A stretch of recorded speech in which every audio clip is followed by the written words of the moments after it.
मेरा नाम आर्या है। मैं दिल्ली के एक पुराने सरकारी हॉस्पिटल में नर्स हूँ। नाइट शिफ्ट में ज्यादातर लोग काम नहीं करना चाहते, लेकिन मुझे रात की खामोशी पसंद थी। रात का सन्नाटा, नीली लाइटें और सिर्फ मशीनों की बीप सब कुछ अजीब तरीके से सुकून देता था। हवा सरसराती है, पर उस रात कुछ अलग था। वार्ड नंबर 6 के बाहर खड़े होते ही जैसे ठंडी हवा का झोंका सीने में उतर गया। बाकी वार्ड्स में मरीज थे, पर वार्ड 6 सालों से बंद पड़ा था। वहाँ कोई नहीं रखा जाता था। कहा जाता था कि कुछ साल पहले एक पेशेंट ने वहीं दम तोड़ा था, मगर उसके बाद भी बेल टिमटिमाती रहती थी। करीब 2 बजे जब मैं फाइल लिख रही थी, तभी नर्स स्टेशन की पुरानी बेल बज उठी। स्क्रीन पर नंबर ब्लिंक कर रहा था, वार्ड 6। मेरे हाथ अपने आप कांप गए। मैंने इंटरकॉम उठाया। कोई आवाज नहीं, बस हल्की सांसें और किसी के रोने की धीमी ध्वनि। मैंने सोचा शायद किसी मस्तीखोर ने शरारत की होगी, पर मन नहीं माना। मैं टॉर्च लेकर गलियारे में चली। फर्श पर मेरे कदमों की आवाज गूंज रही थी, कदमों की आहट। वार्ड 6 का दरवाजा जंग लगा था, फिर भी थोड़ा खुला हुआ था। अंदर पूरी तरह अंधेरा था।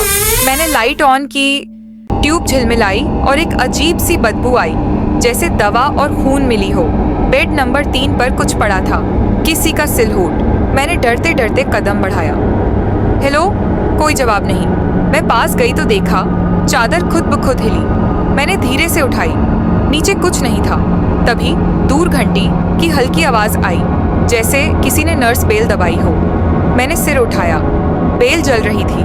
मैं पीछे हटी तो ठंडी उंगलियों ने मेरी कलाई पकड़ ली। मैं चीख भी नहीं पाई।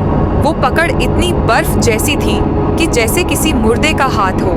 लाइट एक झटके में चली गई। चारों तरफ अंधेरा और मेरे कानों में किसी की सांसें। फोर बदल दो, एक टूटी हुई मर्दाना आवाज आई। मैं वहीं जम गई। जब लाइट लौटी, मैं वार्ड के दरवाजे पर थी और बेड नंबर 3 पर किसी का नाम लिखा था, पेशेंट राघव वर्मा, डिसीज्ड 2008। मैंने फाइल निकाली। सच में वही नाम था, उसी दिन की डेट पर, ठीक आज से 15 साल पहले। मैं भागी, लेकिन बाहर पहुंचते ही मैंने देखा नर्स स्टेशन की स्क्रीन फिर से ब्लिंक कर रही थी। Ward 6 calling. इस बार मैंने रिसीव नहीं किया, पर बेल अपने आप बंद हो गई। सुबह जब सीनियर आया तो मैंने सब बताया। उसने हंसते हुए कहा, वार्ड 6 वो तो पिछले महीने ही गिरा दिया गया था, वहाँ अब कुछ नहीं है। मैंने कांपते हुए वहाँ जाकर देखा। सचमुच वहाँ बस टूटी दीवारें और मलबा था, लेकिन उस मलबे के बीच एक चीज चमक रही थी, वही नर्स बेल जो अब भी जल रही थी। दरवाजा चरमराया। मैंने देखा उसके नीचे एक पुराना टैग पड़ा था, जिस पर लिखा था, नाइट नर्स आर्या। हवा फिर से सरसराती है। दूर किसी के कदमों की आहट धीमे धीमे पास आती है।